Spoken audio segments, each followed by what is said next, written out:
എന്തുമാത്രം കൊടുത്തു എന്നുള്ളതല്ല വിഷയം. പുതിയ നിയമത്തിൽ, പഴയ നിയമത്തിൽ അതായിരുന്നു. നീ സാബത്ത് അനുഷ്ഠിച്ചോ, നീ ദഹനബലി നടത്തിയോ, ദശാംശം കൊടുത്തോ, കൊടുത്തില്ലയോ? കൊടുത്തില്ലെങ്കിൽ നീ തെറ്റ് ചെയ്തു. എങ്ങനെ കൊടുത്തു എന്നുള്ളത് പഴയ നിയമത്തെ വിഷയമല്ല. പുതിയ നിയമത്തിൽ നീ കൊടുത്തോ കൊടുത്തില്ലയോ എന്നുള്ളത് എങ്ങനെ കൊടുത്തു എന്നതിനെ ആശ്രയിച്ചാണ് ഇരിക്കുന്നത്. സന്തോഷപൂർവം അതോ ഇങ്ങനെയാണ് കൊടുത്തത്? കൊടുത്തു. ആർക്കാണ്ട് വേണ്ടി?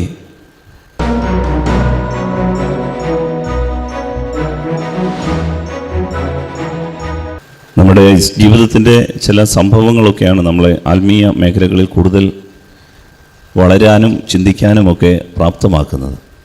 ഇപ്പോൾ കഴിഞ്ഞ ദിവസം ഒരാൾ എന്നെ വിളിച്ച് സംസാരിച്ചൊരു വിഷയം നിങ്ങളോട് പങ്കുവെച്ചുകൊണ്ട് അതുമായി ബന്ധപ്പെട്ട് കർത്താവ് തരുന്നൊരു ദൂത്, കർത്താവ് തരുന്നൊരു സന്ദേശം നമുക്ക് നമ്മുടെ ജീവിതത്തിൽ ഏറ്റെടുക്കാനായിട്ട് ശ്രദ്ധിക്കാം. Hallelujah, hallelujah. ക്രിസ്മസിന്റെ സന്തോഷത്തിലും മനസ്സിൽ വെച്ചുകൊണ്ട് പറഞ്ഞു ഹല്ലേലൂയ, ഹല്ലേലൂയ, ഹല്ലേലൂയ. ഒരിക്കൽ ഒരു കഴിഞ്ഞ ദിവസങ്ങളിലാണ് ഒരു ചേട്ടായി എന്നെ വിളിച്ചിട്ട് പറയുകയാണ്, അച്ഛൻ്റെ പ്രസംഗം ഞാൻ ഈ കഴിഞ്ഞ ദിവസമാണ് ശ്രദ്ധിക്കാൻ തുടങ്ങിയത്. അതിനു മുമ്പ് ഞാൻ ഒത്തിരി പേര് ഇങ്ങനെ പ്രസംഗിക്കുന്നതൊക്കെ കേട്ടിട്ടുണ്ട്. പക്ഷേ അച്ഛൻ്റെ പ്രസംഗത്തിന് ഞാൻ ചില പ്രത്യേകതകളൊക്കെ കാണുന്നുണ്ട്. അച്ഛൻ അത് വളരെ നന്നായിരിക്കുന്നു അച്ഛൻ്റെ പ്രസംഗം. ഞാൻ പറഞ്ഞു താങ്ക് യു, കർത്താവിന് മഹത്വം. അല്ല അച്ഛാ, അത് വെറുതെ അങ്ങനെ പറയുന്നതല്ല. അച്ഛന് പുതിയ ഉൾക്കാഴ്ചകളൊക്കെ ഉണ്ട്, പുതിയ കാഴ്ചപ്പാടുകളൊക്കെ തരുന്നുണ്ട്. അച്ഛൻ ഫോക്കസ്ഡ് ആണ്, വെറുതെ ഇങ്ങനെ കാട് കയറി ഇങ്ങനെ പറയുന്നൊന്നുമില്ല. അച്ഛനിങ്ങനെ അച്ഛൻ്റെ അറിവ് തിരക്കേടില്ല. അതുകൊണ്ട് ഞാൻ ഒത്തിരി ഇമ്പ്രസ്ഡ് ആണെന്ന് പറയും. ഞാനിത് എന്നെ പുകഴ്ത്താൻ വേണ്ടി പറയുന്നതല്ല, ഞാൻ നിങ്ങളൊരു പാഠം പഠിപ്പിക്കാൻ വേണ്ടി പറയുകയാണ്. നമ്മുടെ ഒരു ആത്മീയ പാഠം, ബൈബിളിലെ ഒരു ആത്മീയ പാഠം നമ്മൾ ശ്രദ്ധിച്ച് മനസ്സിലാക്കേണ്ടതായ ഒരു പാഠമാണ്. അപ്പോൾ ഇങ്ങനെ ഈ സഹോദരൻ പറയുകയാണ്, അച്ഛാ വളരെ നന്നായിരിക്കുന്നെന്ന് പറയും. അപ്പോൾ ഞാനിങ്ങനെ ചിന്തിച്ച് ഇതിൻ്റെ അകത്തൊരു ആത്മീയ അപകടം കിടപ്പുണ്ടല്ലോ. അതെനിക്കൊരു അപകടമാകാം, അദ്ദേഹത്തിനൊരു അപകടമാകാം. അപ്പം ഞാൻ എൻ്റെ അപകടം എൻ്റെ ആത്മശോധന വിഷയമാക്കി അത് ഈ സ്വയം പുകഴ്ത്തുന്ന അല്ലെങ്കിൽ ഇതൊക്കെ കേട്ട് മനുഷ്യൻ പറയുന്നത് കേട്ടിട്ട് ഞാൻ അറിയാതെ അല്ലെങ്കിലും എനിക്കറിയായിരുന്നു ഇതൊക്കെ നല്ലതായിരിക്കും ഇങ്ങനെ ചിന്തിച്ച് കഴിഞ്ഞാൽ തീർന്നു. അതോടുകൂടി നമ്മുടെ പ്രവൃത്തി തീർന്നു. എന്നാൽ ആ വ്യക്തിയിൽ സ്വാഭാവികമായിട്ടും അത് നമ്മുടെ എല്ലാം ജീവിതത്തിൽ ഉണ്ടാകാവുന്ന ഒരു ആത്മീയ അപകടമുണ്ട്. ആ വ്യക്തിയുടെ ഒരു അപകടം, അതിനെക്കുറിച്ചാണ് ഞാൻ അദ്ദേഹത്തെക്കുറിച്ച് നിങ്ങളോട് പറഞ്ഞ് നിങ്ങൾ ശ്രദ്ധിച്ചിട്ടുണ്ട് എന്ന് മനസ്സിലാക്കുകയാണ്. ശ്രദ്ധിച്ച് മനസ്സിലാക്കിയാൽ അറിയാം, അദ്ദേഹം ഒരു യൂട്യൂബ് മാനിയക് എന്ന് പറഞ്ഞാൽ, യൂട്യൂബ് എന്ന് പറഞ്ഞാൽ ക്രിസ്തീയ പ്രസംഗങ്ങളുടെ ഒരു അഡിക്റ്റഡാണ്. ധാരാളം പ്രസംഗങ്ങൾ അദ്ദേഹം കേൾക്കും, ദൂതുകൾ കേൾക്കുന്നുണ്ട്, ധാരാളം പ്രസംഗങ്ങൾ. ഇപ്പോഴാണ് യൂട്യൂബ് പ്രസംഗങ്ങൾ. നേരത്തെ അത് എവിടെ ഒരു കൺവെൻഷൻ ഉണ്ടെങ്കിലും ആളുകൾ ഓടിക്കൂടും, ദൈവവചനം ധാരാളം കേൾക്കും. അങ്ങനെ പ്രസംഗം കേട്ട് കേട്ട് കേട്ട് ഇങ്ങനെ ഒരു അറിവ് നേടി സ്ക്രിപ്ചറിൽ, ബൈബിളിൽ വളരെ അവഗാഹം നേടിയ ഒരാൾ. ഇപ്പോൾ കുറച്ച് കഴിഞ്ഞപ്പോൾ അദ്ദേഹത്തിന് ചില ആളുകളുടെ പ്രസംഗങ്ങളൊന്നും അത് റെപ്പിറ്റീഷനാണ്, അത് ശരിയാകുന്നില്ല, അത് പിന്നെയും കേട്ടതാണ്, പുതിയത് അങ്ങനെ പുതിയത് കണ്ട് അന്വേഷിച്ച് വന്നപ്പോഴാണ് എൻ്റെ പ്രസംഗം കൂടെ അവിടെ കണ്ടത്. അപ്പോൾ അത് കേട്ടിട്ട് ഉടനെ എന്നെ വിളിച്ചു. ഞാൻ വിളിച്ചു കഴിഞ്ഞിട്ട് ഇപ്പോൾ ഒരു മാസത്തോളമായി, പിന്നെ വിളിച്ചിട്ടില്ല. ഇപ്പോൾ എനിക്ക് മനസ്സിലായി വേറെ ആളിനെ കിട്ടിയിട്ടുണ്ടാകാം. Hallelujah, hallelujah. ഇപ്പം ഞാൻ ഇദ്ദേഹത്തിന് ഒരു മറുപടി കൊടുക്കണമല്ലോ. ഇത് നമ്മുടെയൊക്കെ ജീവിതത്തിൻ്റെ ഒരു പാഠമാണ്. അതായത് നമ്മൾ ബൈബിൾ പ്രസംഗങ്ങൾ ഇപ്പോൾ യൂട്യൂബ് എല്ലാവരുടെയും കയ്യിലുള്ളത് കൊണ്ട് വെറുതെ ഇങ്ങനെ പലരുടെയും ക്ലാസ്സുകൾ, ചർച്ചകൾ, സ്റ്റഡി ക്ലാസ്സുകൾ, പ്രസംഗങ്ങൾ ഇതിങ്ങനെ നമ്മൾ കേട്ട് ഇതെല്ലാം നമ്മൾ അബ്സോർവ് ചെയ്തുകൊണ്ടിരിക്കുകയാണ്. ഇത് നമുക്കൊരു കെണിയായി മാറാൻ സാധ്യതയുണ്ടോ? സൂക്ഷ്മമായി നമ്മുടെ ആത്മീയ ജീവിതത്തെ അളന്ന് മനസ്സിലാക്കാനുള്ള ഒരു ശ്രമമാണ്. ഇവിടെ വന്നിരിക്കുന്നവരെ എനിക്കറിയാം, ഇങ്ങനെ പ്രസംഗം കേൾക്കാത്തവരല്ല. ആത്മീയ ജീവിതത്തിൽ വളരാൻ ആഗ്രഹിച്ചുകൊണ്ട്, പ്രാർത്ഥനാ ജീവിതത്തിൽ വളരാൻ ആഗ്രഹിച്ചുകൊണ്ട് ദൈവത്തിൻ്റെ ദൂതനോട് താല്പര്യമുള്ളവരാണ്. ഈ പ്രസംഗങ്ങൾ നമുക്കൊരു കെണിയായി മാറാൻ സാധ്യതയുണ്ടോ? ഞാൻ ഈ പറയുന്ന പ്രസംഗം പോലും നമുക്കൊരു കെണിയായി മാറാൻ സാധ്യതയുണ്ട്. ഈ നടത്തുന്ന ധ്യാനങ്ങൾ നമുക്കൊരു കെണിയായി മാറാൻ സാധ്യതയുണ്ട്. വായിക്കുന്ന പുസ്തകങ്ങൾ നമുക്കൊരു ട്രാപ്പായി മാറാൻ സാധ്യതയുണ്ട്. ശ്രദ്ധിച്ചിരുന്നാലേ മനസ്സിലാകുകയുള്ളൂ. നമ്മുടെ ഈ മുഖത്തിൻ്റെ ഭാവം കണ്ടിട്ട് അങ്ങനെ ശ്രദ്ധിക്കാൻ വളരെ സാധ്യത കുറവാണെന്ന് തോന്നുന്നു. വലുതേരി വെച്ച് പറഞ്ഞ് ഹല്ലേലൂയ, കർത്താവ് കരുണയാകട്ടെ. ഹല്ലേലൂയ. നമ്മൾ പറയാൻ പോകുന്നത് ഈ വിഷയത്തെക്കുറിച്ചാണ്, ഈ ഭാവത്തെക്കുറിച്ചാണ് പറയാൻ പോകുന്നത്. സ്നേഹമുള്ളവരെ, ഞാനിത് നിങ്ങളോട് പറയുമ്പോൾ എൻ്റെ ആത്മാവിൻ്റെ ഒരു വിമർശനം, ഞാൻ എന്ത് നിങ്ങളോട് പറഞ്ഞാലും ഈ പറയുന്ന കാര്യം സ്വയം ആത്മവിമർശനമായി ഞാൻ ഏറ്റെടുത്ത് മനസ്സിലാക്കിയിട്ടേ ഞാൻ നിങ്ങളോട് പറയാറുള്ളൂ. അങ്ങനെ വേണം പറയേണ്ടത്, ഇല്ലെങ്കിൽ ഇതൊരു സ്റ്റഡി ക്ലാസ്സായി മാറും. ഇതെൻ്റെ ജീവിതത്തിന് യാതൊരു ബന്ധവുമില്ലെങ്കിൽ ഇത് പറയാതിരിക്കുന്നതാണ് നല്ലത്.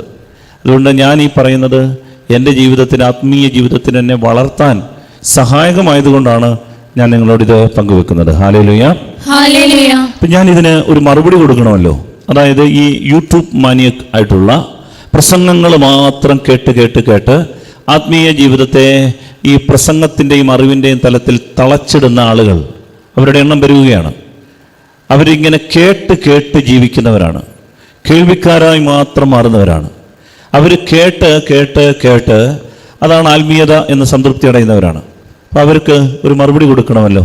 അതിന് കർത്താവ് എന്നൊരു വചനമാണ് നമുക്ക് വായിക്കാൻ പോകുന്ന 1 തിമോത്തിയോസിന് എഴുതിയ 1-ാം ലേഖനം 6-ാം അധ്യായത്തിൻ്റെ 12-ാം തിരുവചനം. 1 തിമോത്തിയോസ് 6:12. നമുക്ക് വചനം വായിക്കാം.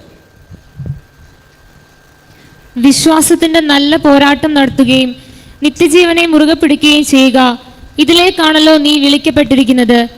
അനേകം സാക്ഷികൾ മുമ്പാകെ നീ ഇത് ദൃഢമായി ഏറ്റുപറഞ്ഞിട്ടുള്ളതാണല്ലോ. വിശ്വാസത്തോടെ നമുക്ക് ശ്രദ്ധയോടെ അത് ഒന്നുകൂടെ കേൾക്കാം. 1 തിമോത്തിയോസ് 6:12. ഒന്നുകൂടെ വായിക്കാം. വിശ്വാസത്തിന്റെ നല്ല പോരാട്ടം നടത്തുകയും നിത്യജീവനെ മുറുകെ പിടിക്കുകയും ചെയ്യുക. ഇതിലേക്കാണല്ലോ നീ വിളിക്കപ്പെട്ടിരിക്കുന്നത്. വിശ്വാസത്തിന്റെ നല്ല പോരാട്ടം നടത്തുക, പിന്നെ നിത്യജീവനെ മുറുകെ പിടിക്കുകയും ചെയ്യുക. നിത്യജീവനെ മുറുകെ പിടിക്കുക. ഇതാണ് ആ വചനം. എന്തിനെ മുറുകെ പിടിക്കണം? നിത്യജീവനെ മുറുകെ പിടിക്കണം. ഇതാരോടാണ് പൗലോസ് പറയുന്നത്?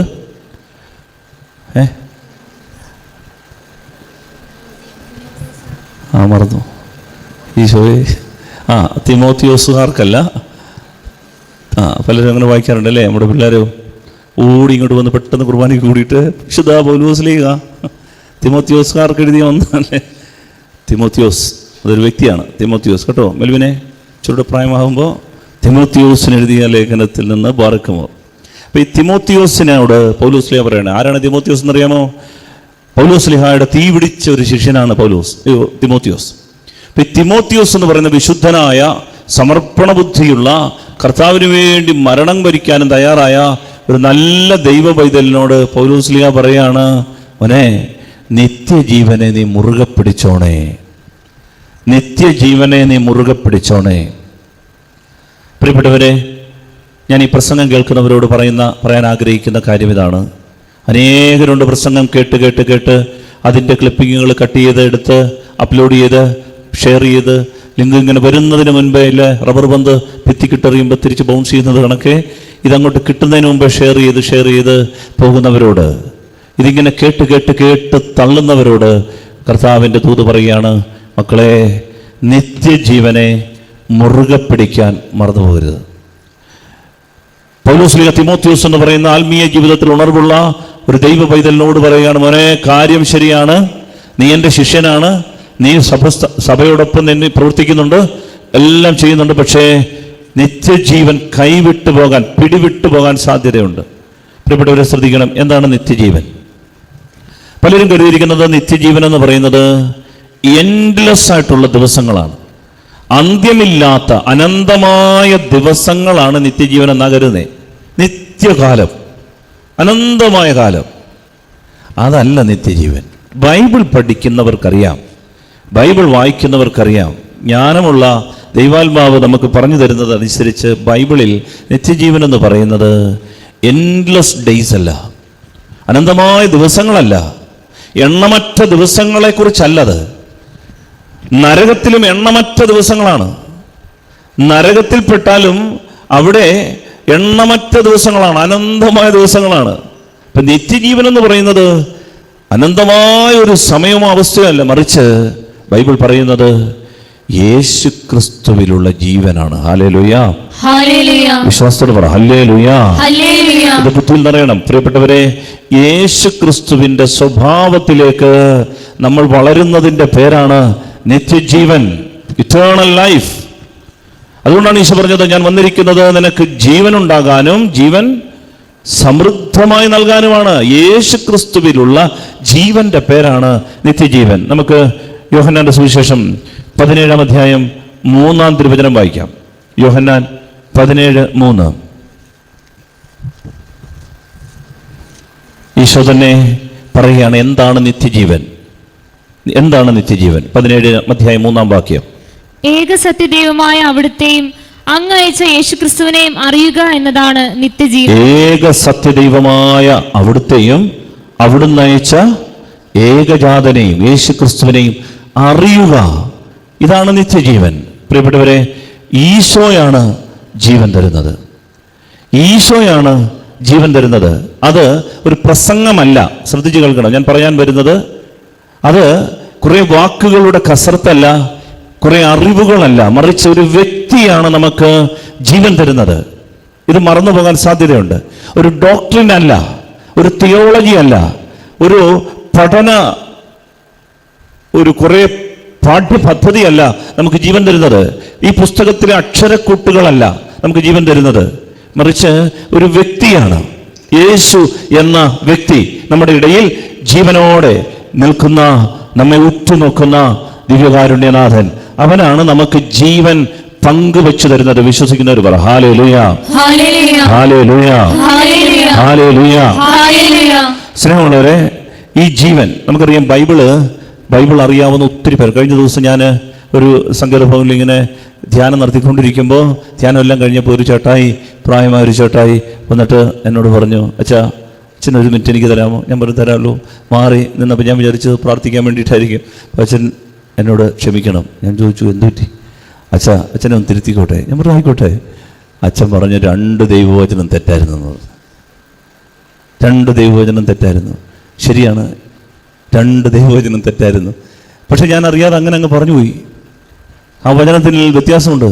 ഈ അച്ചായൻ ചേട്ടായി വളരെ ശ്രദ്ധയോടെ ഫ്രണ്ടിൽ വന്നിരുന്ന് ഇത് കേൾക്കുന്നുണ്ടായിരുന്നു. ഞാൻ സത്യമല്ല.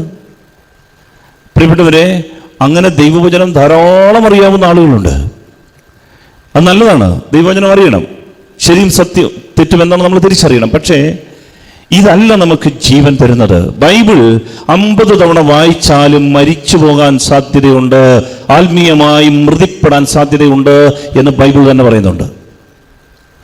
ബൈബിൾ 50 തവണ ഉറങ്ങാതെ വായിച്ചു കഴിഞ്ഞാലും മുഴുവനും ഇതിനകത്തെ വാഗ്ദാനങ്ങൾ, നിയമങ്ങൾ, മർമ്മങ്ങൾ, രഹസ്യങ്ങൾ മുഴുവനും തലയിൽ കയറ്റിയാലും പ്രിയപ്പെട്ടവരെ, നമ്മൾ ആത്മാവിൽ ശാന്തമായി മരിച്ചു പോകാൻ സാധ്യതയുണ്ട്. മെല്ലെ കിടന്നങ്ങ് മരിച്ചു. ബൈബിൾ വായിച്ച് കിടന്നങ്ങ് ഉറങ്ങി മരിച്ചു സാധ്യതയുണ്ട്. ഇവിടെ പറഞ്ഞു, വായിക്കാം. കൊറിന്തോസിലെ സഭയ്ക്ക് എഴുതിയ 2-ാം ലേഖനത്തിലെ 2-ാം ലേഖനത്തിൻ്റെ 3-ാം അധ്യായം 6-ാം തിരുവചനത്തിൽ പറയുന്നുണ്ട്, ബൈബിൾ പഠിച്ച്, ബൈബിൾ വായിച്ച് വചനം കാണാപ്പാടം വായിച്ച് മരിച്ചു പോകാൻ സാധ്യത, ആത്മീയ മരണം സംഭവിക്കാൻ സാധ്യതയുണ്ട്. വായിക്കാം. അവിടുന്ന് ഞങ്ങളെ എഴുതപ്പെട്ട നിയമത്താലല്ല ആത്മാവിനാൽ പുതിയ ഉടമ്പടിയുടെ ശുശ്രൂഷകരാകാൻ യോഗ്യരാക്കിയിരിക്കുന്നു. അവിടുന്ന് ഞങ്ങളെ, പൗലോസ് പറയാണ്, അവിടുന്ന് ഞങ്ങളെ എഴുതപ്പെട്ട നിയമത്താലല്ല എന്ന് പറഞ്ഞാൽ ഈ പുസ്തകത്താലല്ല, പിന്നെ എങ്ങനെയാണ്? ആത്മാവിനാൽ, പരിശുദ്ധാത്മാവിനാൽ പുതിയ ഉടമ്പടിയുടെ ശുശ്രൂഷകരാകാൻ യോഗ്യരാക്കിയിരിക്കുന്നു. എന്നിട്ട് അടുത്ത വചനം, എന്തെന്നാൽ എഴുതപ്പെട്ട നിയമം മൃതിപ്പെടുത്തുന്നു. എന്തെന്നാൽ എഴുതപ്പെട്ട നിയമം, ഏതായത്? എന്റെ മുമ്പിലിരിക്കുന്ന പുസ്തകം നിങ്ങളുടെ കയ്യിലുണ്ടോ? ഇല്ല, വീട്ടിലുണ്ട്. ഈ പുസ്തകം മൃതിപ്പെടുത്തുന്നു. ഇത് കൊല്ലുന്നു. This letter can kill you. ഈ പുസ്തകം ഇതുപോലെ നമ്മൾ മനസ്സിലാക്കിയാൽ ഇത് നമ്മളെ കൊല്ലാൻ സാധ്യതയുണ്ടെന്ന് എന്ന് പറഞ്ഞാൽ, ആത്മാവിൽ മരണപ്പെടാൻ സാധ്യതയുണ്ട്, നരകത്തിൽ പോകാൻ സാധ്യതയുണ്ടെന്ന് ഇവിടെ പറഞ്ഞു. പ്രിയപ്പെട്ടവരെ, ശ്രദ്ധിച്ചു കേൾക്കണം. എന്താണ് ഈശോ നമ്മളെ ഈ പാഠം ഇന്ന് പഠിപ്പിക്കുന്നത്? ഈ പുസ്തകം നമ്മൾ ബൈബിള് വീട്ടിൽ പോയി വായിച്ചാലും നമ്മൾ മരിച്ചു പോകാൻ സാധ്യതയുണ്ട്. ഉദാഹരണം, ഫരീസയർ ഈ സ്ക്രിപ്ചർ നന്നായി അറിയാവുന്നവരായിരുന്നു, നല്ല ബുദ്ധിയുള്ളവരായിരുന്നു. എല്ലാ ശനിയാഴ്ചകളിലും സാബത്ത് ദിവസം അവര് രാവിലെ തൊട്ട് വൈകുന്നേരം വരെ സിനഗോഗിൽ ഇരുന്ന് ഇതിന്റെ വ്യാഖ്യാനങ്ങൾ മുഴുവനും, ഇതിനകത്ത് ക്രിസ്തു ആരാണ് എന്നും അവൻ എവിടെ വരുമെന്നും എങ്ങനെ ജീവിക്കുമെന്നും എല്ലാം പറഞ്ഞത് മനഃപ്പാടമാക്കിയ അതിബുദ്ധിമാന്മാരായ ആളുകളായിരുന്നു യഹൂദര്. അവർക്ക് ഈ സ്ക്രിപ്ചർ ബൈ ഹാർട്ടായിരുന്നു. ഓൾഡ് ടെസ്റ്റ്മെന്റ് മുഴുവൻ, തനാഖ്, തോറ, നബിയും ഖുതുബിയും, ഈ 3 പുസ്തകങ്ങൾ ചേർന്ന തനാഖ്, തോറ, മോശയുടെ പഞ്ചഗ്രന്ഥി, നബിയും പ്രവാചക ഗ്രന്ഥങ്ങൾ, ഖുതുബിയും ലിഖിതങ്ങൾ, ഇതെല്ലാം അറിയാവുന്നവരായിരുന്നു ഫരീസയർ. പക്ഷേ അവർ എല്ലാം അറിയാവുന്ന, സ്ക്രിപ്ചർ അറിയാവുന്ന, ബൈബിൾ വായിച്ച് നിരന്തരം ജീവിച്ചവര് ജീവന്റെ നാഥനെ കുരിശിൽ തറച്ചവർ കൊന്നു. Hallelujah, hallelujah. മറക്കരുത് എന്റെ പ്രിയപ്പെട്ടവരെ, ബൈബിൾ വായിച്ചിട്ട് അവസാനം കർത്താവിനെ കൊന്നിട്ട് നമ്മൾ ആത്മാവിൽ മരണപ്പെടാൻ സാധ്യതയുണ്ട്. ബൈബിൾ വായിച്ചിട്ട് നമ്മൾ മരണപ്പെടാൻ സാധ്യതയുണ്ട്. എന്ന് പറഞ്ഞു, ഇന്ന് മുതൽ എന്നാൽ എൻ്റെ പൊന്നച്ചോ ഇത് കേട്ടത് സന്തോഷമായി, പണ്ട് ഞാൻ കരുതിയതാണ്, ഈ ബൈബിൾ വായിക്കുമ്പോൾ ഉറക്കം വരും, അതുകൊണ്ട് ഇത് നിർത്തണമെന്ന് കരുതിയാണ്. ഞാൻ പറഞ്ഞുകൊണ്ട് ഞാൻ നിർത്തും. അങ്ങനല്ല, ശ്രദ്ധിക്കണം. എന്താണ് ഇതിൻ്റെ സൂചന? ബൈബിൾ അക്ഷരത്തിൽ എടുത്താലും നമുക്ക് ജീവൻ കിട്ടണമെന്നില്ല. മറിച്ച് ഈ വാക്കും പ്രസംഗവും അല്ല, മറിച്ച് ഇതിനുള്ളിൽ ഒരു വ്യക്തിയുണ്ട്. ഈ വ്യക്തിയോടുള്ള നമ്മുടെ അടുപ്പമാണ് എൻ്റെ പ്രിയപ്പെട്ടവരെ നിനക്ക് എന്ത് തരുന്നത്? ജീവൻ തരുന്നത്. അതാണ് യോഹന്നാന്റെ സുവിശേഷം 5-ാം അധ്യായം 39-40 വാക്യങ്ങൾ വായിക്കണം. ഈശോ വളരെ വ്യക്തമായി ഇത് പഠിപ്പിച്ചു. ആരുടെ അടുത്ത് വന്നാലാണ് നിനക്ക് ജീവൻ ഉണ്ടാകുക? യോഹന്നാൻ 5:39-40 വചനം വായിക്കാം. വിശുദ്ധ ലിഖിതങ്ങൾ നിങ്ങൾ പഠിക്കുന്നു, എന്തെന്നാൽ അവയിൽ നിത്യജീവൻ ഉണ്ടെന്ന് നിങ്ങൾ വിചാരിക്കുന്നു. വിശുദ്ധ ലിഖിതങ്ങൾ നിങ്ങൾ പഠിക്കുന്നു, എന്തെന്നാൽ, എന്തിനാണ് യഹൂദർ അത് പഠിച്ചത്? അതിലെന്തുണ്ട്? അവയിൽ നിത്യജീവൻ ഉണ്ടെന്ന് നിങ്ങൾ വിചാരിക്കുന്നു അവയിൽ നിത്യജീവൻ ഉണ്ട് എന്ന്. ഈശോ പറയാണ്. എന്നിട്ട് അടുത്ത വചനം, അവ തന്നെയാണ് എന്നെ കുറിച്ച് സാക്ഷ്യം നൽകുന്നത്. അതെ, എന്നിട്ടും നിങ്ങൾക്ക് ജീവൻ ഉണ്ടാകേണ്ടതിന് എന്റെ അടുത്തേക്ക് വരാൻ നിങ്ങൾ വിസമ്മതിക്കുന്നു. പക്ഷെ നിങ്ങൾക്ക് ജീവൻ ഉണ്ടാകണമെങ്കിൽ നിങ്ങൾ ആരുടെ അടുത്തേക്ക് വരണം? യേശു എന്ന വ്യക്തിയുടെ അടുത്തേക്ക് വരണം. വലതുവരെ പറ ഹല്ലേലൂയ, മനസ്സിലാക്കി പറ ഹല്ലേലൂയ, ഹല്ലേലൂയ. സ്നേഹമുള്ളവരെ, പ്രസംഗങ്ങൾ കേട്ട് നിത്യജീവൻ നഷ്ടപ്പെടാൻ സാധ്യതയുണ്ട്. അതുകൊണ്ട് വളരെ സൂക്ഷ്മമായി യേശു എന്ന വ്യക്തിയെ നിങ്ങൾ നിങ്ങളുടെ സ്വകാര്യ ജീവിതത്തിൽ ശ്രദ്ധിക്കാൻ പഠിക്കണം. അതാണ് നമുക്ക് ജീവൻ തരുന്നത്. അതിന് സാക്ഷ്യം നൽകുന്നതാണ് ഈ പുസ്തകം. അതുകൊണ്ടാണ് ഈ പുസ്തകത്തിൽ അവൻ ഒളിഞ്ഞും തെളിഞ്ഞുമുണ്ട്. അവൻ്റെ സമീപനങ്ങളുണ്ട്, സ്വഭാവങ്ങളുണ്ട്. ആ വ്യക്തിയെ കൂടുതൽ, ആ വ്യക്തിയോട്, ഈശോയോട് അടുക്കാനാണ് ഈ പുസ്തകം നമ്മളെ സഹായിക്കേണ്ടത്. അന്ധമായ വായനകളോ ആചാരക്രമമനുസരിച്ചുള്ള, നിഷ്ഠയനുസരിച്ചുള്ള ചില വായനകൾ മാത്രമല്ല നമുക്ക് ജീവൻ തരുന്നത്. മറിച്ച് ആ വായനകളല്ല, അതിന് പിന്നിലുള്ള വ്യക്തിയോടുള്ള ബന്ധമാണ്. നമ്മൾ വളരെ സുന്ദരമായ ഒരു പാഠം നമുക്ക് മനസ്സിലാകും. ഈ അക്ഷരം നമ്മളെ കൊല്ലാൻ സാധ്യതയുണ്ട് എന്നുള്ളതിൻ്റെ ഒരു അടയാളം ഞാൻ നിങ്ങളോട് പങ്കുവെക്കാം. അതായത് മത്തായിയുടെ സുവിശേഷം 5-ാം അധ്യായത്തിൽ 38-ാം തിരുവചനത്തിൽ ഈശോ ഒരു വചനം പറഞ്ഞു. മത്തായി 5:38. എന്താണ് ആ വചനം? വായിക്കാം. കണ്ണിന് പകരം കണ്ണ്, പല്ലിന് പകരം പല്ല് എന്ന് പറഞ്ഞിട്ടുള്ളത് നിങ്ങൾ കേട്ടിട്ടുണ്ടല്ലോ. എന്നാൽ ഞാൻ നിങ്ങളോട് പറയുന്നു, ദുഷ്ടനെ എതിർക്കരുത്. വലതുകരണത്തടിക്കുന്നവന് മറ്റേ കരണം കൂടി കാണിച്ചു കൊടുക്കുക. ഒരുത്തൻ വലതുകരണത്തടിച്ചാൽ, നിന്റെ വലതുകരണം അടിച്ചാൽ ഈ കരണം കൂടെ അടിച്ചു കാണിച്ചു കൊടുക്കണം. ആര് പറഞ്ഞു? ഈശോ പറഞ്ഞു. എന്നാൽ ഈശോ ഇതേ അനുഭവത്തിലൂടെ പോകുന്നുണ്ട്. യോഹന്നാന്റെ സുവിശേഷം 18-ാം അധ്യായം 19 മുതലുള്ള വാക്യങ്ങളിൽ നമ്മൾ വായിക്കുന്നു. യോഹന്നാൻ 18-ാം അധ്യായം 19 മുതൽ 24 വരെയുള്ള വാക്യങ്ങൾ ശ്രദ്ധിച്ച് കേൾക്കാം. ഇതേ സംഭവം, അതായത് ഈശോ അക്ഷരാർത്ഥത്തിൽ പറഞ്ഞു, വലതുകരണത്തടിച്ചാൽ ഇടതുകരണം കാണിച്ചു കൊടുക്കണം. പക്ഷേ ഈശോയുടെ ജീവിതത്തിൽ ഇതേ സംഭവം ഉണ്ടാകുന്നതാണ്. യോഹന്നാൻ 18:19 മുതൽ 24 വരെ ശ്രദ്ധിച്ച് വായിക്കാം. പ്രധാന പുരോഹിതൻ യേശുവിനെ അവന്റെ ശിഷ്യരെയും പ്രബോധനത്തെയും കുറിച്ച് ചോദ്യം ചെയ്തു. യേശു മറുപടി പറഞ്ഞു, ഞാൻ പരസ്യമായിട്ടാണ് ലോകത്തോട് സംസാരിച്ചത്. എല്ലാ യഹൂദരും ഒരുമിച്ച് കൂടുന്ന സിനഗോഗിലും ദേവാലയത്തിലുമാണ് എപ്പോഴും ഞാൻ പഠിപ്പിച്ചിട്ടുള്ളത്. രഹസ്യമായി ഞാൻ ഒന്നും സംസാരിച്ചിട്ടില്ല. എന്നോട് ചോദിക്കുന്നത് എന്തിന്? ഞാൻ പറഞ്ഞത് എന്താണെന്ന് അത് കേട്ടവരോട് ചോദിക്കുക. ഞാൻ എന്താണ് പറഞ്ഞതെന്ന് അവർക്കറിയാം. അവൻ ഇത് പറഞ്ഞപ്പോൾ അടുത്തു നിന്നിരുന്ന സേവകന്മാരിൽ ഒരുവൻ, ഇങ്ങനെയാണോ പ്രധാന പുരോഹിതനോട് മറുപടി പറയുന്നത് എന്ന് ചോദിച്ചുകൊണ്ട് യേശുവിനെ അടിച്ചു. യേശു അവനോട് പറഞ്ഞു, ഞാൻ പറഞ്ഞത് തെറ്റാണെങ്കിൽ അത് തെളിയിക്കുക. ശരിയാണ് പറഞ്ഞതെങ്കിൽ എന്തിന് നീ എന്നെ അടിക്കുന്നു? അപ്പോൾ അന്നാസ് യേശുവിനെ ബന്ധിച്ച് കയ്യാഫാസിന്റെ അടുക്കലേക്ക് അയച്ചു.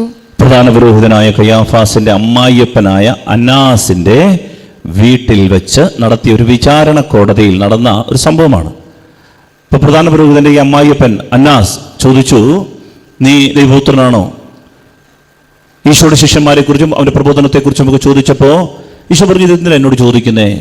ഞാൻ ദേവാലയത്തിൽ വെച്ച് പബ്ലിക്കായിട്ട് ഇത് പ്രസംഗിച്ചുകൊണ്ടിരുന്നതല്ലേ, നീ കേട്ടതുമല്ലേ, ഇതെല്ലാവർക്കും അറിയാവുന്ന കാര്യമല്ലേ. ഉടനെ അടുത്തിരുന്ന സേവകൻ, പ്രധാന പുരോഹിതന്റെ സേവകൻ, ഈശോയുടെ കരണക്കുറ്റിക്ക് ഒരൊറ്റ അടി കൊടുത്തിട്ട്, ഇങ്ങനെയാണോടാ പ്രധാന പുരോഹിതനോട് സംസാരിക്കുന്നത്? ഉടനെ ഈശോ പറഞ്ഞ വചനമനുസരിച്ചായിരുന്നെങ്കിൽ ഈശോ എന്ത് ചെയ്തേനെ?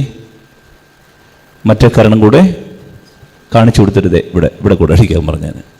ഈശോ അതാണോ ചെയ്തേ? ഈശോ എന്താ ചെയ്തേ? ഈശോ അവനോട് ചോദിക്കുകയാണ്, ഞാൻ പറഞ്ഞത് തെറ്റാണെങ്കിൽ അത് തെളിയിക്കുക, ഇല്ലെങ്കിൽ നീ എന്തിനാ എന്നെ അടിക്കുന്നേ? ഇതിന്റെ പേരാണ് പ്രിയപ്പെട്ടവരെ, ബൈബിൾ അതുപോലെ കണ്ണടച്ച് കാണാപ്പാഠം പഠിച്ച് ജീവിച്ചാൽ ഈ വചനത്തിൽ നമ്മൾ മരിച്ച് ആത്മാപകടത്തിലാകും. ഇതിന്റെ പിന്നിൽ സ്നേഹമുള്ളവരെ ഒരു ജീവനുണ്ട്, അവന്റെ മനസ്സുണ്ട്, ഈശോ എന്ന വ്യക്തിയുണ്ട്. അവനെക്കുറിച്ചറിയാൻ നമുക്ക് സാധിക്കണം. പലപ്പോഴും എന്നെ ഫോൺ വിളിച്ച ചേട്ടൻ അനേക കാര്യങ്ങൾ പ്രസംഗങ്ങളിലൂടെ കേട്ടിട്ടുണ്ട്, ശരിയും തെറ്റും മനസ്സിലാക്കിയിട്ടുണ്ട്, അറിയാം, നല്ലതുപോലെ അറിയാം. പക്ഷേ സ്പിരിച്വലി ഡെഡ് ആകാൻ സാധ്യതയുണ്ട്. സ്പിരിച്വലി ഡെഡ്, കാരണം ഇത് ബുദ്ധിയുടെ ഒരു ക്യൂരിയോസിറ്റിയെ, ആകാംക്ഷയെ, അല്പനേരം ഞാൻ ഈ വചനം കേട്ട് കഴിയുമ്പോൾ എന്തോ ഒരു സുഖം. സ്നേഹമുള്ളവരെ, ഇതല്ല നിത്യ ജീവൻ. വലുതരമർത്തി ഹല്ലേലൂയ. നമ്മളെ ദൈവം കാണുന്ന ഒരു വഴിയുണ്ട്, ഒരു വിധമുണ്ട്. അത് നമ്മൾ തിരിച്ചറിയണം. നമ്മൾ നമ്മളെക്കുറിച്ച് കാണുന്ന ആത്മീയതയല്ല, ദൈവം നമ്മളെക്കുറിച്ച് കാണുന്ന ഒരു ആത്മീയത. അതിലേക്ക് നമ്മൾ വളരണം. അതാണ് നിത്യജീവൻ എന്ന് പറയുക. അതുകൊണ്ട് ഈ ഒരു അഭിഷേകത്തിലേക്ക് നമ്മൾ വളരണം. ഞാനൊരു ഉദാഹരണം പറയുമ്പോൾ നിങ്ങൾക്ക് കുറെ കൂടി വ്യക്തമായി മനസ്സിലാകും. ഏദൻ തോട്ടത്തിൽ ദൈവം, ശ്രദ്ധിക്കണം, ഏദൻ തോട്ടത്തിൽ ദൈവം മനുഷ്യനെയും സൃഷ്ടിച്ചു, മൃഗങ്ങളെയും സൃഷ്ടിച്ചു. മനുഷ്യനെയും മണ്ണിൽ നിന്ന് സൃഷ്ടിച്ചു, മൃഗങ്ങളെ എന്തിൽ നിന്ന് സൃഷ്ടിച്ചു?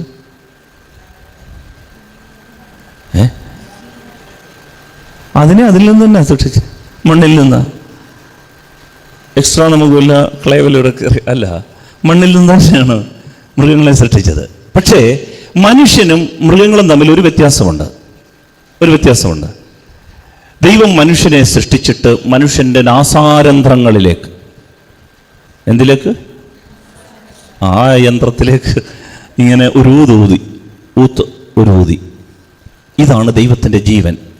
ഇത് മുകളിൽ നിന്നുള്ള ശ്വാസമാണ്. ശ്രദ്ധിക്കണം, ഇത് മനുഷ്യന് മാത്രം കിട്ടിയ, ഉള്ളിൻ്റെ ഉള്ളിൽ കിട്ടിയ ഒരു ജീവനാണ്. ഇതാണ് മനുഷ്യനെ എപ്പോഴും മുകളിലേക്ക് വലിച്ചുകൊണ്ടിരിക്കുന്നത്. ആൾ മണ്ണാണ്. മണ്ണിൽ നിന്നായതുകൊണ്ട് നിരന്തരം മണ്ണിൻ്റെ, ജഡത്തിൻ്റെ ഈ പുള്ളിങ് ഡൗൺ, താഴോട്ട് വലിച്ചുകൊണ്ടേയിരിക്കും. പക്ഷേ ഉള്ളിൽ ഈ ജീവനുള്ളത് കൊണ്ട്, ഇത് മുകളിൽ നിന്ന് കിട്ടിയതാ, ഇത് ദൈവത്തിന്റെ ജീവനാ. അതുകൊണ്ട് ഈ ജീവൻ എപ്പോഴും ഒരു അപ്വേർഡ് പുള്ളിങ്, ഇങ്ങനെ നിരന്തരം മുകളിലോട്ട് വലിച്ചുകൊണ്ട് ഇരിക്കും. ഇത് മൃഗങ്ങൾക്കില്ല. അതുകൊണ്ടാണ് മൃഗങ്ങൾ മുഴുവൻ സമയവും ഈ ഭൂമിയുടെ കാര്യങ്ങളുമായിട്ട് ചർച്ചയാണ്. അതിൻ്റെ നോട്ടം എപ്പോഴും താഴോട്ടാ. അതിനെ ശ്രദ്ധിച്ചാൽ മതി. എർത്ത്ലി തിങ്സ്, ഈ ഭൗമിക കാര്യങ്ങൾ, ഈ മണ്ണിലെ കാര്യങ്ങളിലാണ് ഈ മൃഗങ്ങളും പക്ഷികളും എല്ലാം ഇടപെടുന്നത്. പക്ഷെ മനുഷ്യനുണ്ടല്ലോ, മനുഷ്യൻ ഇടയ്ക്കിടയ്ക്ക് ഈ ഹൃദയത്തിൽ നിന്ന് ഒരു വലി മുകളിലോട്ട് വലിക്കും. മനസാക്ഷി എന്ന് പറയും. ഒരു തെറ്റ് ചെയ്യുമ്പോൾ മുകളിലോട്ടൊരു വലി, ഒരു കുറെ പാപമാകുമ്പോൾ മുകളിലോട്ടൊരു വലി, ഒന്ന് സംസാരിക്കാം. സ്നേഹമുള്ളവരെ, ഇതിൻ്റെ പേരാണ് ജീവൻ. ഈ ജീവനാണ് യഥാർത്ഥത്തിൽ നമ്മളെ നിത്യതയിലേക്ക് നയിക്കുന്നത്. ഈ ജീവന്റെ പേരാണ് ക്രിസ്തു. Hallelujah, hallelujah. ഇതെല്ലാവരുടെയും മനസ്സിൽ ഈ ഭൂമിയിൽ ദൈവം തന്നിട്ടുണ്ട്. പക്ഷേ സ്നേഹമുള്ളവരെ, ഇതിനെ ഹൃദയപൂർവ്വം ഏറ്റെടുക്കുന്ന, വിശ്വസിക്കുന്ന ദൈവമക്കളാകാനുള്ള ഒരു കഴിവാണിത്.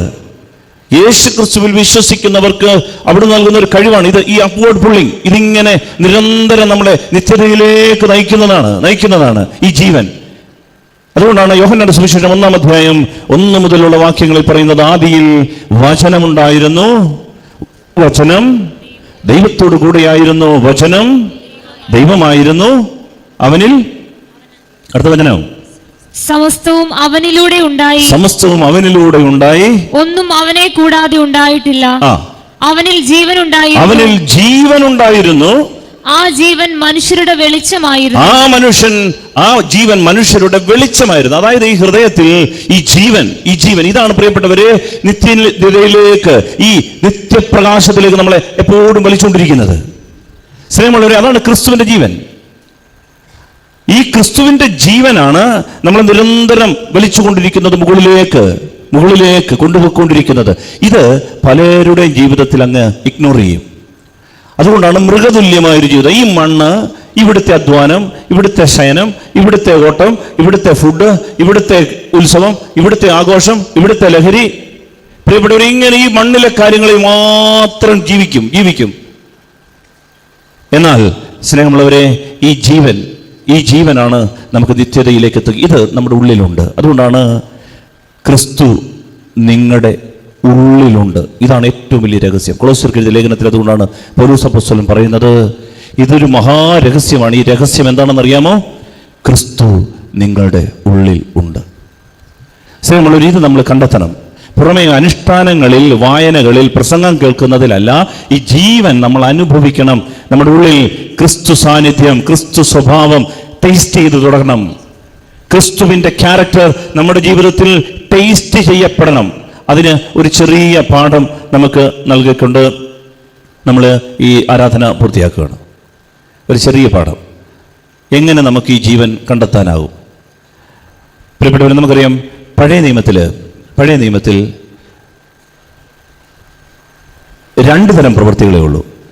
1 നന്മ പ്രവൃത്തി, 2 തിന്മ പ്രവൃത്തി. പഴയ നിയമത്തിൽ നമ്മൾ കണ്ടുമുട്ടുന്നത് 2 തരത്തിലുള്ള പ്രവൃത്തികളേ ഉള്ളൂ. ഒന്നുകിൽ നന്മ, അല്ലെ തിന്മ. ഒന്നുകിൽ 10 പ്രമാണം അനുസരിക്കുക, അല്ലെങ്കിൽ 10 പ്രമാണം ലംഘിക്കുക. ഒന്നുകിൽ സാബത്ത് അനുഷ്ഠിക്കുക, അല്ലെ സാബത്ത് ലംഘിക്കുക. ഒന്നുകിൽ ദശാംശം കൊടുക്കുക, അല്ലെ കൊടുക്കാതിരിക്കുക. ഒന്നുകിൽ ദൈവത്തെ ആരാധിക്കുക, അല്ലെ വിഗ്രഹങ്ങളെ ആരാധിക്കുക. ഈ 2 പ്രവൃത്തിയുള്ളൂ. ഒന്നിൽ നന്മ, അല്ലെ തിന്മ. അതായത് നന്മ പ്രവൃത്തിയുണ്ട്, ചീത്ത പ്രവൃത്തിയുണ്ട്. എന്നാൽ പുതിയ നിയമത്തിൽ ഇത് കൂടാതെ വേറൊരു പ്രവൃത്തിയുണ്ട്. നമ്മുടെ വിഷയം എന്ന് പറയുന്നത് നിത്യജീവനെ മുറുകെ പിടിക്കുക. ആ ഒരു ശ്രദ്ധ ഉണ്ടാകണം. ജീവൻ, അതിനെ നമ്മൾ ധ്യാനിക്കുകയാണ്. ഇതിന് പുതിയ നിയമത്തിൽ 3-മതൊരു പ്രവൃത്തിയെക്കുറിച്ച് പറയുന്നുണ്ട്. ഇതിൻ്റെ പ്രവൃത്തിയാണ് നന്മ പ്രവൃത്തിയും ചീത്ത പ്രവൃത്തിയും കൂടാതെ ചത്ത പ്രവൃത്തി എന്നൊരു പ്രവൃത്തിയുണ്ട്. ചത്ത പ്രവൃത്തി നിങ്ങൾ ബൈബിൾ വായിച്ചിട്ടുണ്ടെങ്കിൽ ആ പ്രവൃത്തിയുടെ പേരാണ് നിർജീവ പ്രവൃത്തി. ഇതാണ് നമ്മുടെ ജീവൻ കളയുന്നത്. ക്രിസ്തുവിലേക്ക് വളരാതെ ഉപരിപ്ലവമായ ചില കെട്ടുകാഴ്ചകൾ ജീവിക്കുന്നതിൻ്റെ കാരണം എന്താണെന്നറിയാമോ? നമ്മളാരും തിന്മ പ്രവൃത്തി ചെയ്യാറില്ല, മ്ലേച്ഛ പ്രവൃത്തി ചെയ്യാറില്ല, ചീത്ത പ്രവൃത്തി ചെയ്യാറില്ല. നമ്മൾ നന്മ പ്രവൃത്തി ചെയ്യുന്നുണ്ട്. പക്ഷേ നാം അറിയാതെ കുറെ ചത്ത പ്രവൃത്തികൾ, ഡെഡ് വർക്ക്സ് നമ്മുടെ ഇടയിൽ കയറാൻ സാധ്യതയുണ്ട്. ഇതാണ് പുതിയ നിയമത്തിൽ നമ്മളെ അപകടത്തിലാഴ്ത്തുന്നത്. അതാണ് നമ്മുടെ മുഖം ഉറങ്ങി തൂങ്ങി ഇങ്ങനെ ഇരിക്കാനുള്ള ഒരു കാരണം. ശ്രദ്ധിച്ചു പറഞ്ഞേ ഹല്ലേലൂയ, സത്യത്തോട് പറഞ്ഞേ ഹല്ലേലൂയ. സ്നേഹമുള്ളവരെ, വളരെ പ്രധാനപ്പെട്ട ഒരു പാഠമാണ് ഇത്. മനസ്സിലാക്കി നമ്മുടെ ആത്മാവ് നശിച്ചു. ശ്രദ്ധയോടിരിക്കണം. ഇത് ശ്രദ്ധിച്ചില്ലെങ്കിൽ നമ്മുടെ ആത്മാവ് നശിച്ചു പോകും. എൻ്റെ പൊന്നുമക്കളെ, ഇത് ശ്രദ്ധിക്കണം. നമ്മൾ അന്ധകാരത്തിൽ പെട്ടുപോകാതിരിക്കാൻ ഈ ക്രിസ്മസ് കാലത്ത് കർത്താവ് തരുന്ന ഒരു വെളിച്ചമാണ്. എന്താണ് നിർജീവ പ്രവൃത്തികൾ? നമുക്കറിയാം ഗലാത്യർക്ക് എഴുതിയ ലേഖനം 5-ാം അധ്യായം 19 മുതലുള്ള വാക്യങ്ങളിൽ ജഡിക പ്രവൃത്തികളെ കുറിച്ച് പറയുന്നുണ്ട്. നമുക്കറിയാവുന്നതാണ്. അതായത് ചീത്ത പ്രവൃത്തികൾ. ഒന്ന് വായിക്കാം. ഗലാത്യർ 5:19 മുതൽ 21 വരെയുള്ള വാക്യങ്ങളിൽ നമ്മൾ വായിക്കുന്നുണ്ട്. വായിക്കാം. ജഡത്തിന്റെ വ്യാപാരങ്ങൾ എല്ലാവർക്കും അറിയാം. ജഡത്തിന്റെ വ്യാപാരങ്ങൾ അവ വ്യഭിചാരം, അശുദ്ധി, ദുർവൃത്തി, വിഗ്രഹാരാധന, ആഭിചാരം, ശത്രുത, കലഹം, അസൂയ, കോപം, മാത്സര്യം, ഭിന്നത, വിഭാഗീയ ചിന്ത, വിദ്വേഷം, മദ്യപാനം, മധുരോത്സവം ഇവയും ഈ ദൃശ്യമായ മറ്റു പ്രവൃത്തികളുമാണ്. ഇത്തരം പ്രവൃത്തികളിൽ ഏർപ്പെടുന്നവർ ദൈവരാജ്യം അവകാശപ്പെടുത്തുകയില്ലെന്ന് മുൻപ് ഞാൻ നിങ്ങൾക്ക് നൽകിയ താക്കീത് ഇപ്പോഴും ആവർത്തിക്കുന്നു. അതായത് ഈ ചീത്ത പ്രവൃത്തി നമ്മൾ ആരും ചെയ്യാറില്ല, അതുകൊണ്ട് നമ്മളത് വിഷയം എടുക്കുന്നില്ല. ചീത്ത പ്രവൃത്തി ഇത് നമ്മുടെ വിഷയമേ അല്ല. നമ്മൾ മദ്യപിക്കുന്നില്ല, നമ്മൾ വ്യഭിചാരം ചെയ്യുന്നില്ല, നമ്മൾ മോഷ്ടിക്കുന്നില്ല, നീരസമില്ല, വെറുപ്പില്ല, അതെല്ലാം ചീത്ത പ്രവൃത്തി. അതെല്ലാം മാറ്റി. പക്ഷേ നന്മ പ്രവൃത്തി നമ്മൾ ചെയ്യുന്നുണ്ട്. നമുക്ക് നന്മ ചെയ്യാനുള്ള കഴിവൊക്കെ ഉണ്ട്. ഒത്തിരി നന്മ നമ്മൾ ചെയ്യുന്നുണ്ട്. ഇപ്പം വന്നിരിക്കുന്നതിന് നന്മയല്ലേ അല്ലേ? അതിൽ എന്തുമാത്രം സഹിക്കുക, എത്ര എല്ലാ ചൊവ്വാഴ്ച വന്ന് സഹിക്കുകയല്ലേ? എന്തൊരു നന്മയാണ് ഇത്, നന്മയാണ്. എന്നാൽ ചത്ത പ്രവൃത്തിയുണ്ട്. ചത്ത പ്രവൃത്തി ഇതുണ്ടോ? ഉണ്ട്. ഹെബ്രായർക്ക് എഴുതിയ ലേഖനം 9-ാം അധ്യായം 14-ാം തിരുവചനത്തിൽ ദൈവത്തിൻ്റെ ആത്മാവ് പറയുന്നുണ്ട്. ഹെബ്രായർ 9:14 വായിക്കാം. ഹെബ്രായർക്കുള്ള ലേഖനം 9-ാം അധ്യായം 14-ാം തിരുവചനം. എങ്കിൽ നിത്യാത്മാവ് മൂലം കളങ്കമില്ലാതെ ദൈവത്തിന് തന്നെ സമർപ്പിച്ച ക്രിസ്തുവിന്റെ രക്തം ജീവിക്കുന്ന ദൈവത്തെ ശുശ്രൂഷിക്കാൻ നമ്മുടെ അന്ധകരണത്തെ നിർജീവ പ്രവൃത്തികളിൽ നിന്ന് എത്ര അധികമായി വിശദീകരിക്കുകയില്ല. ശ്രദ്ധിച്ച് കേൾക്കണം, ഒന്നുകൂടെ വായിച്ച് കേൾക്ക്. വചനം ശ്രദ്ധിക്കണം, വായിക്കാം. എങ്കിൽ നിത്യാത്മാവ് മൂലം കളങ്കമില്ലാതെ ദൈവത്തിന് തന്നെ സമർപ്പിച്ച ക്രിസ്തുവിന്റെ രക്തം, യേശു ക്രിസ്തുവിന്റെ രക്തം ജീവിക്കുന്ന ദൈവത്തെ ശുശ്രൂഷിക്കാൻ നമ്മുടെ അന്ധകരണത്തെ നിർജീവ പ്രവൃത്തികളിൽ നിന്ന് എത്ര അധികമായി വിശുദ്ധീകരിക്കുകയില്ല. നമ്മുടെ അന്ധകരണത്തെ, ഹൃദയത്തെ എന്തിൽ നിന്ന് ശുദ്ധീകരിക്കും? നിർജീവ പ്രവൃത്തികളിൽ നിന്ന് എന്ന് പറഞ്ഞാൽ ഡെഡ് വർക്ക്സ്. നമ്മുടെ ഉള്ളിൽ കുറെ ചത്ത പ്രവൃത്തികൾ കിടപ്പുണ്ട്. ഹെബ്രായർക്കുള്ള ലേഖനം 6-ാം അധ്യായത്തിന്റെ 1-ാം വാക്യത്തിലും അത് പറയുന്നുണ്ട്. ഹെബ്രായർ 6-ന്റെ 1-ാം വാക്യത്തിലും പറയുന്നുണ്ട്. അതിനാൽ ക്രിസ്തുവിന്റെ വചനത്തിന്റെ പ്രഥമ പാഠങ്ങൾ പിന്നിട്ട് നമുക്ക് പക്വതയിലേക്ക് വളരാം. എന്താണ് ക്രിസ്തുവിന്റെ പ്രഥമ പാഠങ്ങൾ? അതിൽ 1-ാമത്തെ പാഠം ഏതാണെന്ന് അറിയാമോ? നിർജീവ പ്രവൃത്തികളിൽ നിന്നുള്ള തിരിച്ചുവരവ്. ഇതാണ് 1-ാമത്തെ അടിസ്ഥാന പാഠം. ക്രിസ്തീയ ജീവിതത്തിന്റെ ബേസിക് എന്ന് പറഞ്ഞാൽ എന്താണെന്ന് അറിയാമോ? നിർജീവ പ്രവൃത്തി, ഡെഡ് വർക്ക്സ്. പുതിയ നിയമത്തിൽ, പുതിയ ഉടമ്പടിയിൽ എൻ്റെ പ്രിയപ്പെട്ടവരെ, നന്മ പ്രവൃത്തിയും തിന്മ പ്രവൃത്തിയും ഒന്നും അല്ല വിഷയം. ശരിയും തെറ്റും ഒന്നും അല്ല വിഷയം. അത് പഴയ നിയമത്തിലെ ആൾക്കാർക്കുള്ളതാണ്. പുതിയ നിയമത്തിൽ നമുക്ക് ജീവൻ നഷ്ടപ്പെടുത്തുന്നത് കുറെ ചത്ത പ്രവൃത്തി എനിക്കുണ്ട്. ജീവനില്ലാത്ത കുറെ പ്രവൃത്തികളുണ്ട് എനിക്ക്. കെട്ടുപോയ ചില പ്രവൃത്തികൾ. എന്താണ് ഈ പ്രവൃത്തിയുടെ പ്രത്യേകത എന്നറിയാമോ? എന്താണെന്നറിയാമോ? ഞാൻ നല്ല പ്രവൃത്തി ചെയ്യും, പക്ഷേ എൻ്റെ മനസ്സിലിരിപ്പ് തിന്മയായിരിക്കും. ഇതിൻ്റെ പേരാണ് നിർജീവ പ്രവൃത്തി. വളരെ സൂക്ഷ്മവേഷം കെട്ടിയാടുന്ന ഒരു തിന്മയാണ് ഇത്. വളരെ ശ്രദ്ധിച്ചാൽ ഇത് മനസ്സിലാകത്തുള്ളൂ, ഇല്ലെങ്കിൽ നമ്മൾ അപകടത്തിലാവും. We do certain good things with a wrong motive എന്ന് പറഞ്ഞാൽ നമ്മുടെ ലക്ഷ്യമുണ്ടല്ലോ, ഒരു സ്വാർത്ഥ ലക്ഷ്യം കിടക്കും, നിഴല് പോലെ കിടക്കും, ഒരു സെൽഫ്. പക്ഷെ ചെയ്യുന്ന പ്രവൃത്തി നല്ലതായിരിക്കും. ഞാൻ ഉദാഹരണം പറയാം. ഞാനിപ്പോൾ ഈ പ്രസംഗം നടത്തുകയാണ്. ഈ പ്രസംഗം നടത്തുമ്പോൾ എൻ്റെ മനസ്സിൽ ഒരു നിഴല് പോലെ, ആരും കാണുന്നില്ല, ഈശോ മാത്രം കാണും. നിഴല് പോലെ ഒരു നിഴല് കാണും. എന്ത്? പോപ്പുലാരിറ്റി. ഇത് ലക്ഷങ്ങളുടെ അടുത്തേക്ക് പ്രസംഗമെത്തട്ടെ, ആളുകൾ ഈ അച്ഛനേതാണ് എന്ന് അന്വേഷിക്കട്ടെ. പേര് പ്രിയപ്പെട്ടവരെ, ഡെഡ് വർക്ക്, വേസ്റ്റ്.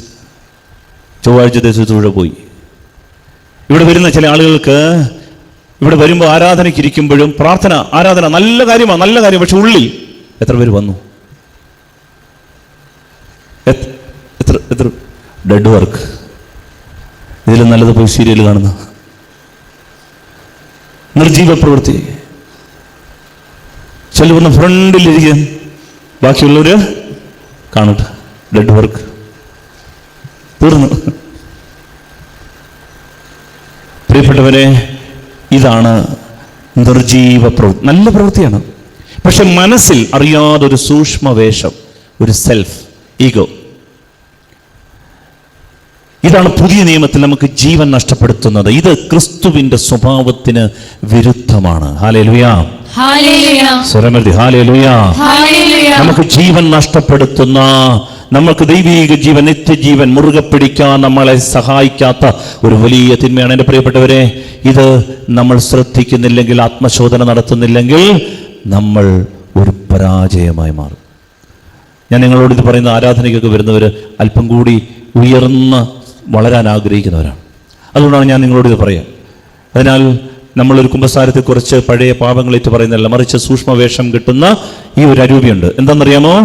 ഞാൻ അറിയാതെ എന്നിൽ ഒരു വിഷാദം വരും. വിഷാദം, ഉപവസിക്കുമ്പോൾ ഒരു വിഷാദം. മത്തായിയുടെ സുവിശേഷം 6-ാം അധ്യായത്തിൽ വായിക്കുന്നുണ്ട്. വീട്ടിൽ ചെന്ന് വായിച്ചിട്ടേ കിടക്കാവൂ. മത്തായി 6-ാം അധ്യായം 1 മുതൽ 18 വരെ വായിക്കണം പ്രിയപ്പെട്ടവരെ. ഉപവസിക്കുമ്പോൾ ഒരു വിഷാദം, ഒരു വിഷാദം. എന്താണെന്നറിയാമോ?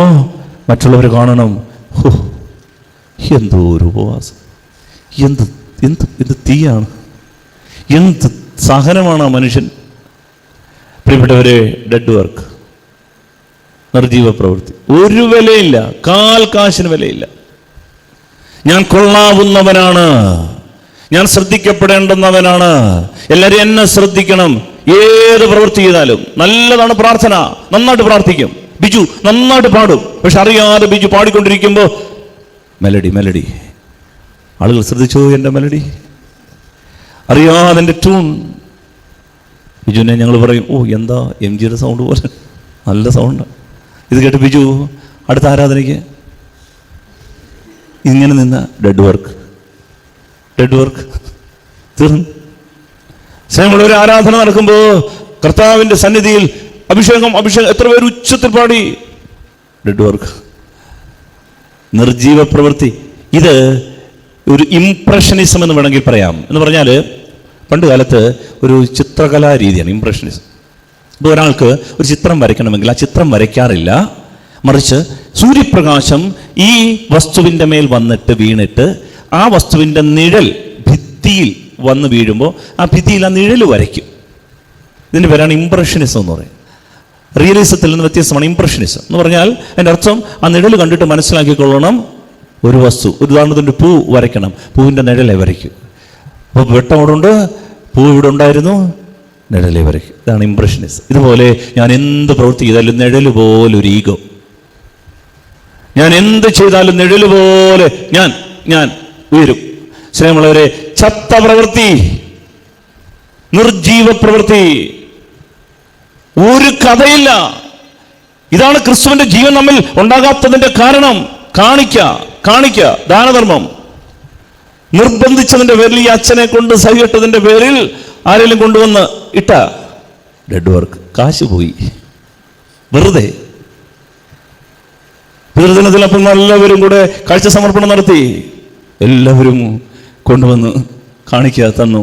ഒരാള് ഡെഡ് വർക്ക് തീർന്നു. കാരണം വചനം പറയുന്നുണ്ട്, 2 കൊറിന്തോസ് 9-ാം അധ്യായം 7-ാം തിരുവചനം, പുതിയ നിയമത്തിന്റെ ഉടമ്പടി ഇതാണ് പ്രിയപ്പെട്ടവരെ. പുതിയ നിയമത്തിന്റെ നിയമം ഇതാണ്. 2 കൊറിന്തോസ് 9-ാം അധ്യായം 7-ാം തിരുവചനം, സന്തോഷപൂർവം നൽകുന്നവനെയാണ് ദൈവം. വായിക്കുക.